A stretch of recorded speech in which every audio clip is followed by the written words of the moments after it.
Hey guys, welcome back to the channel. Bean here, and today I'm coming at you with a bit of fun. I just wanted to do a book tag because it's been a while since I've done one, and I kind of want to get back into the habit of doing them more often. So I am doing a spring book tag today. Now this book tag is actually a little old. It's back from 2016 originally was when it was created by BG at Getting Through Anxiety. But this is the Spring Has Sprung book tag. So I'm hopping right into it because I'm kind of excited. I'm looking forward to, I love doing these book tags. I miss doing them. And they're kind of replacing me doing book hauls because I'm not buying books right now. I have actually stopped for the most part buying books because I need to save money for future endeavors and gas prices are going up. So yes. Anyways, I'm going to hop right in. This is really bright. Calm down, sir. There we go. And I'm just going to hop right in because I'm quite excited. So we're going to start with the first prompt, which is flowers. Look on your bookshelves. What is the most beautiful book inside and out? Ooh. All right, I actually have a perfect one for this one. Right, for that, I am going to go with The House in the Cerulean Sea by T.J. Clune. This book is so pretty. It's got such a pretty cover.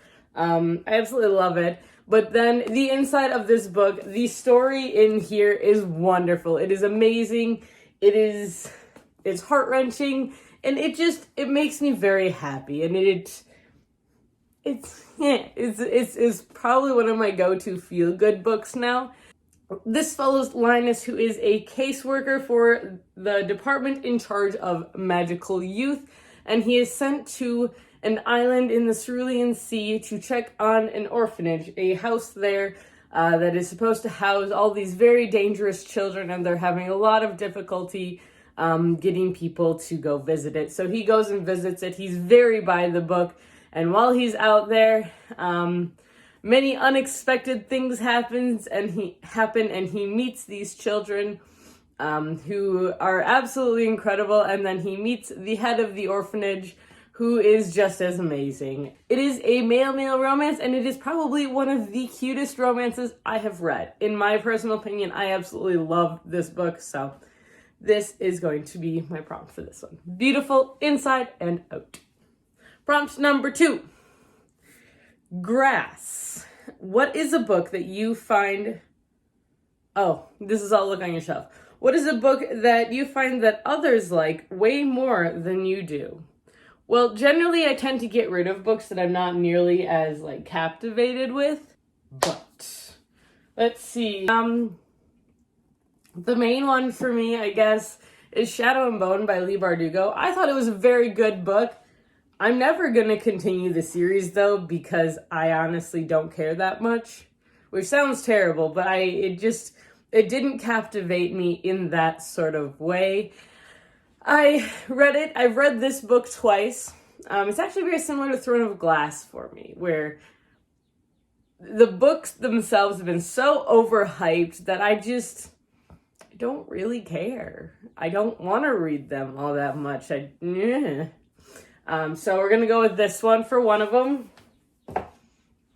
And the other one I have to put in here that is going to make many people angry is A Court of Thorns and Roses. I started this book and I disliked it. I couldn't get into it. I have been informed I now have to read it, and I'm not happy about that. But yeah, I don't know, I guess there's a huge hype for it, and I know that, and I know it's something that everyone should read, but it doesn't strike my fancy. Unpopular opinion time. Prompt number 3, Rain. What is a great book that lifts your spirit when you're down? All right. As far as a book that gives me comfort when I read it is Wild Magic by Tamora Pierce. This is partially nostalgic, but it's also, I love this series. This series makes me very happy. It is an older one. I don't remember when it was first published, honestly. Now I'm curious. 1992 was when this book was first published. but I read it in the late 90s, early 2000s for the first time, and since then it's been a comfort book for me. This series has been a comfort series for me, and I absolutely love it. So yeah, I'm gonna go with this one. This follows Dane, who is an orphan girl, basically, who doesn't know who her father is in medieval times, and it turns out she has a very rare and very powerful magic that allows her to communicate with all animals. And so I enjoy this book. I think it's great. I really like it. So yeah, all right. Next prompt number 4, I believe I'm on, is do. What's a book that made you feel alive? That's a good question. I'm gonna go with Nevernight by Jay Kristoff. I absolutely loved this book, and every time I read this book, I feel energetic by the end. I feel like I should be getting up and going and doing something. It's a fandom that doesn't really end for me. I'm also going to add a second book to this one as well. Which, of course, I don't have the first book in this series because I lent it out to someone about 6 years ago and haven't gotten it back. And that is the Lunar Chronicles series. So this is the second book, Scarlet. I'll have to reorder Crest because I won't be getting it back, I have a feeling. Cinder is the first one, Crest is the third one. But this series also just makes me feel alive. And it is, again, a fandom that just never ends for me. Whenever I find posts about it, it still makes me laugh to this day, even years after having read the entire series. Prompt number 5, Storms. What's a book that you found unpredictable? Ooh. That's a really good question. So I'm not really cheating for this one. I just ended up grabbing a later book in the series. But I'm gonna have to go with the series Assassination Classroom. Like, I had a general idea of where it was going, but I didn't have any of the specifics down, and some of the specifics in this manga were freaking amazing, and I absolutely loved it. And I would like to reread it at some point. I have all 21 volumes. Yes, I do. So I do want to reread it at some point. I just honestly haven't gotten around to it yet.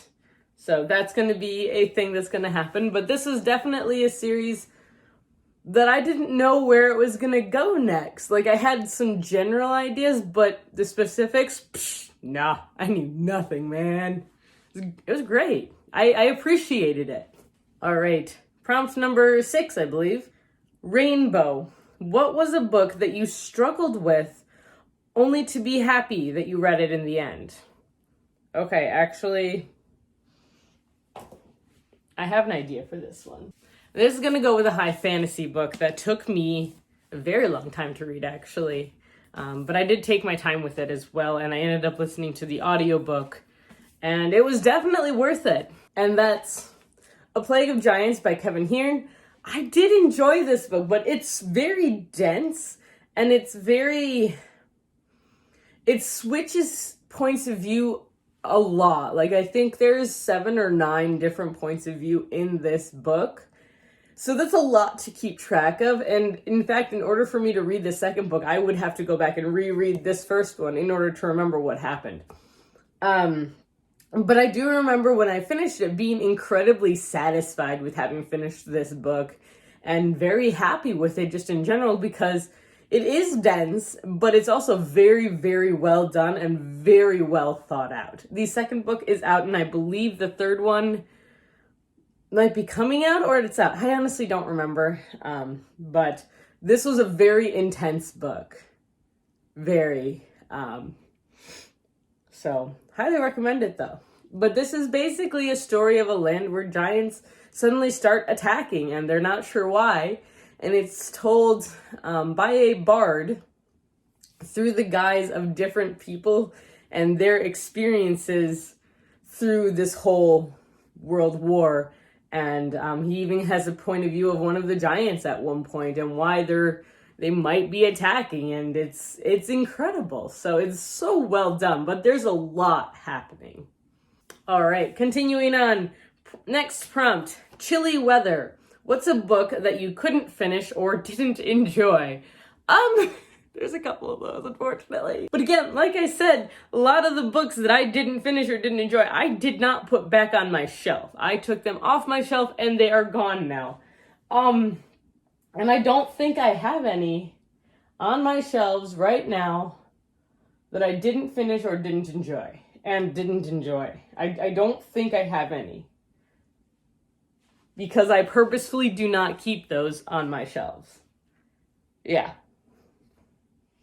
So we are nixing that one. We are skipping it because I don't keep books I don't like or couldn't finish on my shelf. I unhaul them immediately. All right, next prompt. Warm weather. What's a book that you loved and wanted more of? Ooh. So there's actually a couple of these. And a lot of them were because I would start the series and then the next book wasn't out yet. So I couldn't finish the series at the time. So I'm going to go with a book that I read a couple of years ago and I really, really loved. But again, it was the first book in a series that was out and the second one wasn't out yet. And that is Mask of Shadows by Lindsay Miller. I loved this book. I gave it 5 out of 5. I absolutely loved it. The second one didn't come out for another year and a half.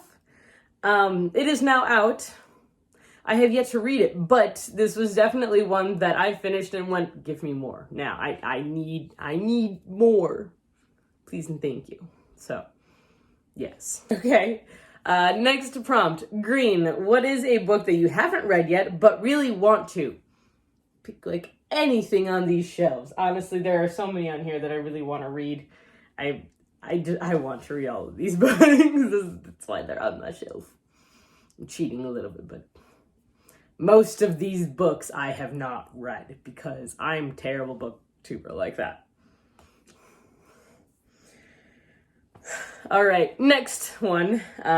What's a book in which you felt a strong connection to the characters?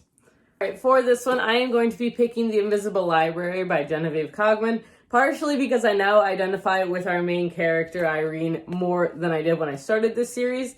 But as I have been reading the series, as I've been, I guess, growing up, I have identified more and more with her plight of attempting to save the books and save history because, yeah, I'd probably do the same thing because that's important. And as someone who's going in for Masters of Library Science and History, this is important stuff. And yes, I'd do interdimensional travel to save library artifacts. Yes, I would do that. Yes, no hesitation. Purple. What's a book that when you read it, you feel safe? Ooh, that's an interesting one. So I don't actually have the book here. I have it on top of my shelves and I don't know where my stool is, so I can't actually read it right now. Plus, I only have it in Spanish right now. I don't know where my English copy is. It's at home. It's at my parents' house. And that's going to be The Lion, the Witch, and the Wardrobe by C.S. Lewis. I absolutely love this series. And I haven't reread it in a long time, but I really need to. But I definitely, I don't know, it feels like coming home whenever I read about Narnia and read about the siblings going to Narnia and coming back. It really does feel a bit like home. Next prompt is orange. And what book do you think was intelligently written? Well, there's a couple of these. Go with The Martian by Andy Weir. Basically anything by Andy Weir, honestly. But I'm actually going to go with Murder on the Orient Express by Agatha Christie. And just about most Agatha Christie stuff that I have read, I feel like it's taken a lot of thinking. Like it feels smart, intelligently written to me. Maybe I'm stupid and everyone else can predict these books, but I have yet to predict one of her stories, so. And the last prompt is yellow. What book puts a smile on your face? Okay, that's kind of a cute prompt, not gonna lie. Honestly, there are so many books that put a smile on my face. For instance, I could add Wild Magic to this. I could add the Lunar Chronicles to this. I could add Percy Jackson to this. I could add Harry Potter to this because they all make me smile all the time. So, moral of the story, books should make you smile. Especially your favorites. And on that super cheesy note, that is the end of this video. I know it's probably really short, but that's kind of how it goes. I hope you guys enjoyed this. I know I really like doing these book tags because it makes me think about the books that I have read and remember that. So yeah, I hope you enjoyed this video. I know I did. If you did, now is the perfect time to give it a thumbs up or hit that subscribe button down below. We post videos every Tuesday, Thursday, and the occasional Sunday. And if you want to be reminded when we post these videos, hit the little bell icon down below. Until next time, guys, stay safe, stay healthy, and keep reading. Bye!